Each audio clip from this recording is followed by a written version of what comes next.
If you're a leader and you feel like you're working harder than anyone else on your team, if your brain just never shuts off and you feel the entire weight of the company on your shoulders, then you're in the right place.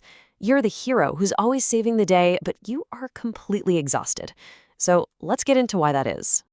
Does it feel like no matter how many hours you pour into the business, you just can't seem to break through to that next level of growth? For every single fire you put out, it feels like two more just ignite out of nowhere? Well, that feeling of being stuck, of stagnating, it's not an accident, and it is definitely not because you're not trying hard enough. So let's just check the vital signs of your business real quick. Are you losing your best people? Do you find yourself paying again and again for the same reoccurring problems? Does your team just seem kind of checked out, just going through the motions? And is your growth basically capped by the number of hours you can physically work in a day? If you're nodding along right now, listen, these aren't a bunch of separate issues. They're all symptoms of one single underlying problem.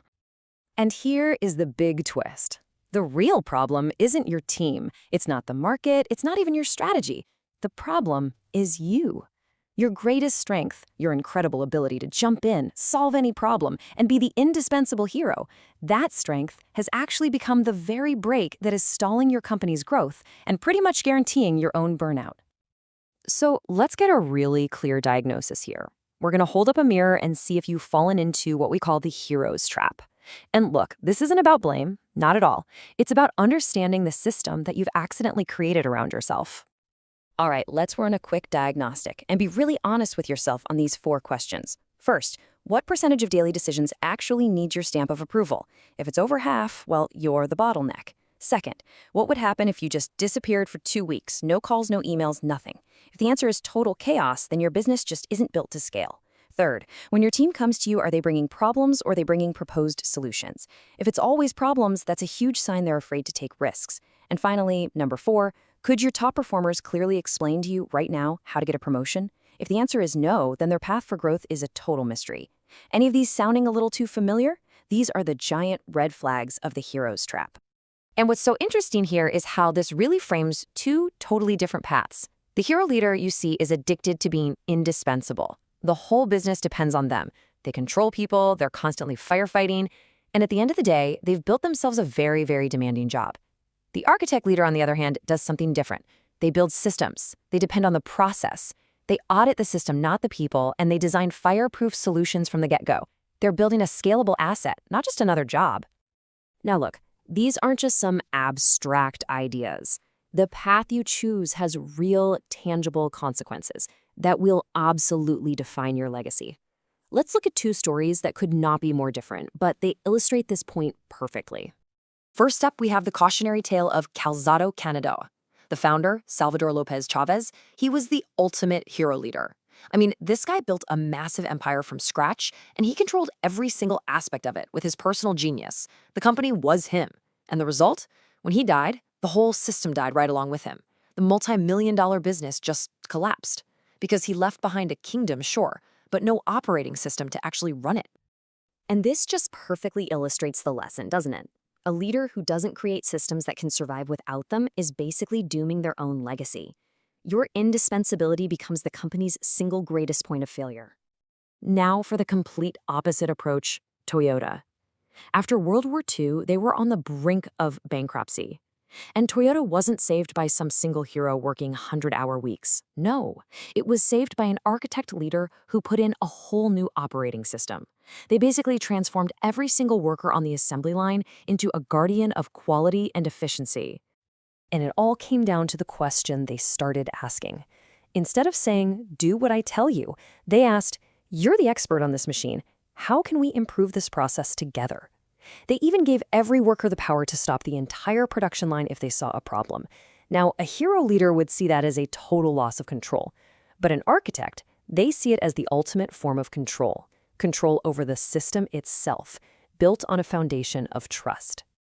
Okay, so now we can see the 2 paths pretty clearly. But how exactly does the hero leader's control do so much damage? Well, it creates 2 silent killers inside your organization: massive organizational waste and totally broken trust. The first killer is a concept from Toyota called muda, which really just means waste. And it's not just about throwing away physical stuff. It's wasted time, it's wasted talent, it's wasted motion. It's any activity that your customer would absolutely not be willing to pay for. And the hero leader, without even realizing it, becomes a factory for muda. The second killer is the destruction of something called the emotional salary. Just think of this as the true currency of loyalty in your business. A paycheck gets people to show up, sure, but it's the emotional salary that makes them stay, innovate, and truly care.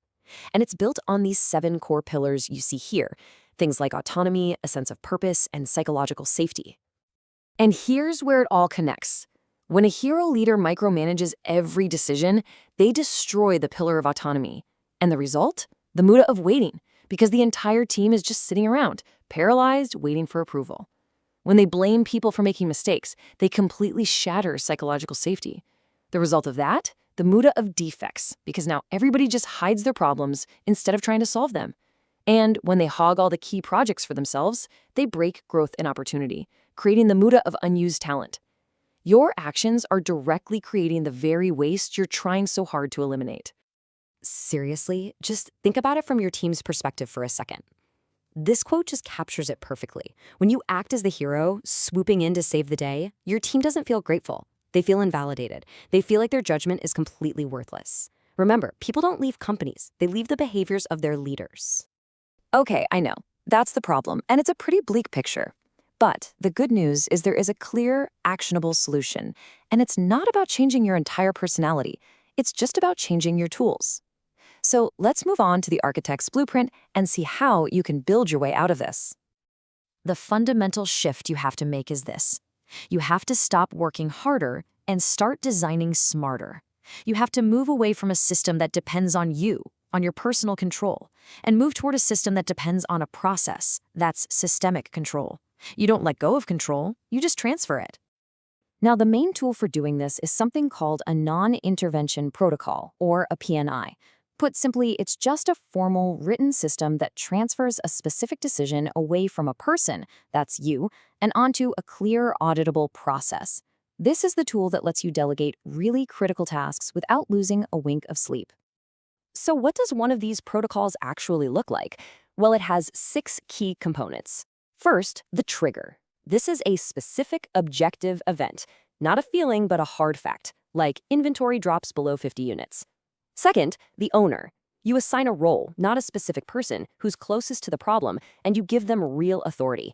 Third, the MDOs, or your non-negotiables. These are the guardrails, like never spend more than $500 on this, that protect the business. Fourth is the flow. This is just a simple checklist or a flowchart for the owner to follow. Fifth, the PCC, or reward. This is an automatic bonus or some recognition for using the protocol correctly, which directly rebuilds that emotional salary we talked about. And finally, the audit valve. This is your way to check on the system's performance, not to micromanage the person who's running it. Look, building these systems, it takes work up front, I'm not gonna lie, but the payoff is absolutely monumental. It's not just about making your life easier. It's about fundamentally changing the entire potential of your business and building a legacy that will last. The return on your investment here is undeniable. For you, the leader, you can reclaim over 65% of your time from constant interruptions and finally focus on strategy. For the business, you unlock true scalability, allowing it to grow way beyond what you can personally manage. And for your team, you build a deep, lasting loyalty by repairing their emotional salary, which dramatically cuts down on talent turnover. It's a win-win-win. Ultimately, it's time to hang up the hero's cape. That cape is a trap. It keeps you stuck on the operational floor, just flying from one fire to the next. The architect's tool isn't a cape, it's a blueprint. It's for building something that can finally stand on its own, without you having to hold it all up. We already know you can save the day. You've proven that time and time and time again. But that is no longer the question that defines your leadership. The real question, the one that will determine your future and your company's legacy, is this. Will you continue to be the hero, or will you choose to become the architect? The choice is yours.